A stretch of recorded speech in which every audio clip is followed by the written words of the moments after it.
Welcome back to my channel. Study time. Today we are discuss about the OOP's principle. OOP होता क्या है? OOP's मतलब होता है ऑब्जेक्ट ओरिएंटेड प्रोग्राम. ये एक C++, पाइथन और जावा में यूज़ होता है. ये तीनों लैंग्वेजेस के लिए और बहुत सारी लैंग्वेजेस के लिए ये OOP यूज़ होता है. इसमें हमारा डाटा बहुत सिक्योर रहता है. इसमें डाटा हाइडिंग भी होती है और इसके प्रिंसिपल्स हैं जैसे object, class, encapsulation, data abstraction, inheritance and polymorphism. ये सभी टॉपिक्स की बात हम आगे वीडियोस में करेंगे. सबसे पहला पॉइंट मैं आज आपको समझाने जा रही हूँ. सबसे पहला ऑब्जेक्ट. ऑब्जेक्ट होता क्या है? ये एक रन टाइम है. ठीक है, it is basic run time. ये एक बेसिक रन टाइम है. ठीक है, ये एक बेसिक रन टाइम है. इसमें क्या होता है? इसका बेसिक रन टाइम है OOP का. ठीक है, इच में हैव, मैं आपको कॉपी के अकॉर्डिंग अगर बुक के समझाऊँ तो ये आप देख सकते हैं. ऑब्जेक्ट ओरिएंटेड एक बेसिक रन टाइम एंटिटी है जिसमें ऑब्जेक्ट ओरिएंटेड प्रोग्राम क्या है, ऑब्जेक्ट्स में represent a real world entity like a person, a car, एक प्लेस और हाउस. ये सब क्या है? रियल एंटिटीज हैं. अगर मैं इसका डायग्राम्स के थ्रू आपको इजीली समझाने की कोशिश करूं तो जैसे कार है, फॉर एग्जांपल हमारे पास कार है. ठीक है, इसमें हमारे पास कार में क्या एक मॉडल है, कौन सा मॉडल की है, वो कौन से कलर की है, क्या माइलेज है, क्या उसका ईयर ऑफ मैन्युफैक्चरिंग है, वो कब स्टार्ट होएगी, क्या एक्सीलरेशन है, क्या ब्रेकिंग है, क्या स्टॉपिंग है. ये सब उसके फंक्शंस हैं, बट ये सारे उसके डाटा मेंबर्स हैं. ये हमारी क्या होती है? ये हमारी होती है ऑब्जेक्ट का एग्जाम्पल. कार है, कार की मैन्युफैक्चरिंग वगैरह और स्टार्ट कैसे होएगी ये सब ड्राइवर को पता होना चाहिए. ये क्या है? ये उसके फंक्शंस हैं. हमें फंक्शंस पता होंगे तभी हम कार रन कर सकते हैं. That is data members and that is function. Next topic की बात करूँ तो हमारे पास आता है क्लास. अब क्लास होता क्या है? क्लास एक ब्लूप्रिंट होता है ऑब्जेक्ट का. क्या होता है? ब्लूप्रिंट होता है ऑब्जेक्ट का. इसमें क्या होता है? हम डिफाइन करते हैं प्रॉपर्टीज़ को डिफाइन करते हैं, मतलब डाटा मेंबर्स को हम डिफाइन करते हैं और मेथड्स, फंक्शंस जो हैं इसके and its object will be share. आप देख सकते हैं, आप पढ़ सकते हैं मैंने क्या लिखा हुआ है, इसमें क्या लिखा हुआ है, इसमें क्या लिखा हुआ है. So class can also defined a collection की तरह होती है. फॉर एग्जाम्पल अगर मैं बात करूँ, ये सबसे ईजी एग्जाम्पल्स, अगर तुम्हें ये समझ आ गया तो तुम्हें पूरा टॉपिक क्लियर हो जाएगा. फॉर एग्जाम्पल हमारे पास डिफरेंट चीज़ें हैं, एप्पल, मैंगो, बनाना, ऑरेंज. ये सारे क्या हैं? ये ऑब्जेक्ट्स हैं. किसके हैं? क्लास क्या इसकी. और फ्रूट किसकी कैटेगरी के हैं? ये फ्रूट की कैटेगरी. और ये सारे क्या है? हमारे ऑब्जेक्ट के ब्लूप्रिंट हमें क्लास कहते हैं. समझ आ गया होगा आप, आई होप सो. आगे एनकैप्सुलेशन को हम डाटा हाइडिंग भी कहते हैं. इसमें हमारा डाटा थोड़ा सिक्योर रहता है कि कैप्सूल की तरह होता है. हम इसका एक डायग्राम बना सकते हैं. लाइक एक सर्कल बनाया, कैप्सूल की तरह बना लो ना तुम.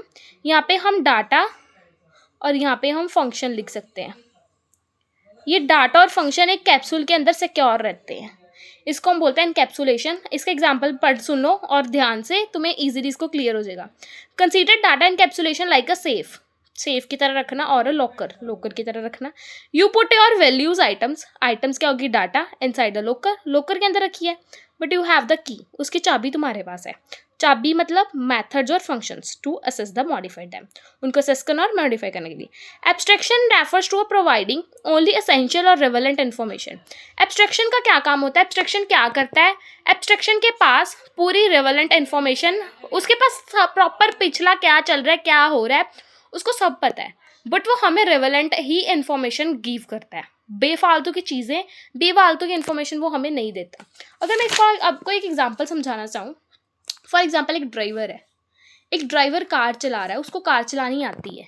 ठीक है, वो कैसे काम कर रहा है, कार कैसे काम करती है, उसको बाहर पता होना चाहिए. ब्रेक कब लगानी है, चलानी कब है कार, कब रोकनी है, कैसे रोकनी है, उसको ये प्रोसेस पता होगा. बट अगर हम बात करें अंदर इंजन में वो कैसे वर्क कर रहा है, इंजन कैसे वर्क कर रहा है, वो चीज़ें उसे नहीं पता. लाइक दैट एब्स्ट्रैक्शन भी सेम यही काम करता है. अगर हम अब नेक्स्ट टॉपिक की बात करें तो पॉलीमॉर्फिज्म मतलब होता है मेनी फॉर्म्स, बहुत सारी फॉर्म. पोली का मतलब होता है मेनी और मॉर्फिज्म का मतलब होता है फॉर्म. इसको हम कह सकते हैं मल्टीपल शेप्स या मल्टीपल फॉर्म्स. इसमें क्या होता है? Polymorphism is the ability to exist in many forms, बहुत सारे फॉर्म में एग्जिस्ट करता है. It is a key of a concept of OOP की की है वेयर द सेम फंक्शंस और operand can defined purpose and the code flexible. इससे कोड हमारा फ्लेक्सिबल और यूजेबल हो जाता है. For example the function name remain the same, function name remain same रहेगा, but it may be taken different arguments, उसके arguments different हो सकते हैं. इसी एग्जाम्पल को मैं अपनी भाषा में समझाऊँ, फॉर एग्जाम्पल अ लेडी है, वो क्लास में टीचर का रोल प्ले कर रही है, ठीक है, वो घर पे वाइफ का रोल प्ले कर रही है, अपने बच्चे के साथ आप उसकी मदर का रोल प्ले कर रही है, और वो अपने पेरेंट्स के साथ डॉटर का रोल प्ले कर रही है। मतलब वो अपनी properties according to their situation, according to their behaviour वो चेंज हो रही है। एग्जैक्ट पॉलीमॉर्फिज्म भी यही काम करता है। इसके टाइप्स मैं अगली वीडियोस में आपको ज़रूर समझाऊंगी। इनहेरिटेंस सबसे पहले तो क्रिएट करता है न्यू क्लास को for existing one. Exist class में से ये क्रिएट होती है, जिसको हम बेस क्लास बोलते हैं। बेस क्लास को हम पेरेंट क्लास और सुपर सब क्लास भी बोलते हैं। अगर क्वेश्चन आ जाए पेरेंट्स क्लास और सुपर सब क्लास बताओ तो वो बेस क्लास ही है, कंफ्यूज मत हो जाना। New class that is created, जो नई क्लास क्रिएट हो जाती है उसको हम ड्राइव क्लास बोलते हैं। ऑल्सो नोन है, जिसे हम चाइल्ड क्लास और सब क्लास भी बोलते हैं। सेम, अगर ये लिखा आ जाए तो कंफ्यूज मत होना, कुछ भी आ जाए तीनों में से तो तीनों का मतलब सेम है। The drive class and inheritance some of the all features, सभी फीचर्स होते हैं फ्रॉम द बेस क्लास, वो बेस क्लास से अपना फीचर्स लेते हैं। It can have additional features and its own, उसके पास कोई एडिशनल फीचर होता है अपना। अगर मैं एग्जाम्पल की बात करूँ, थिंक ऑफ अ व्हीकल, एक व्हीकल है, ठीक है, व्हीकल और as a base class, vehicle एक बेस क्लास है, उसके कॉमन फीचर्स क्या है, स्पीड, फ्यूल, कैपेसिटी, ठीक है। कार क्या हुई, ड्राइव क्लास। फॉर एग्जाम्पल मैं आपको यहाँ पे बना के दिखाऊँ, ये हमारी कार है, ये किससे आ रही है, व्हीकल। जब भी हमने इसके डायग्राम्स बनाए तो इसके एरोज ऐसे बनाने, ड्राइव क्लास, ये हमारी ड्राइव क्लास है, ये हमारी बेस क्लास है। ड्राइव क्लास किससे वो बनती है, बेस क्लास, तो एरो भी बेस क्लास की तरफ ऊपर को जाएगा। समझ आ गया। Base class and the common features like speed and fuel. Drive class inherent features, सभी ड्राइव क्लास के फीचर्स कहाँ से है, व्हीकल से। Vehicle puts add unique ones, उसके बाद कुछ यूनिक क्या हुआ, उन्होंने क्या करा, म्यूजिक सिस्टम ऐड करा, एयर कंडीशनर सिस्टम लाइक करा। ये देखो फॉर एग्जांपल मैं अगर आपको ये इनहेरिटेंस समझाऊं, इनहेरिटेंस, इसका एक डायग्राम समझाने की कोशिश करती हूँ। ये हमारे पास है, ये हमारी व्हीकल है। व्हीकल किसका, व्हीकल का हमने क्या पार्ट, किसकी बात कर रहे हैं, कार की। ये किससे हो रहा है, ऊपर, ये हमारी क्या है, ड्राइव क्लास। अगर तुम्हें पेपर में आ जाए, तुम ऐसा डायग्राम बना के आ जाओ ना इसके नीचे, इनहेरिटेंस के नीचे, तो इसके भी मार्क्स तुम्हें अच्छे से मिल जाएंगे। ये हमारी है बेस क्लास, ये नई क्लास ऐड होगी तभी ये चीज़ बनेगी। ये मत एरो बना देना जाके, मैं ये समझाने के लिए बना रही हूँ ये वाला एरो। ये बनी है व्हीकल का मतलब लोगों को पता होगा तो वो तभी ही कार बना सकते हैं।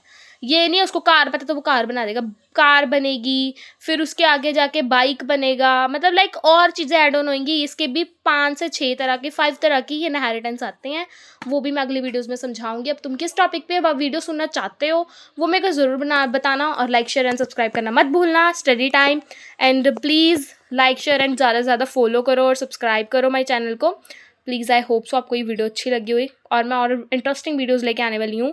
जो से आपको टॉपिक सुनने हैं, समझने हैं, तो प्लीज़ मेरे को कमेंट में बिलो डाल दे। मैं उसकी वीडियोस उतनी जल्दी डाल सकती हूँ जितनी जल्दी आप बोलें। Okay, thank you.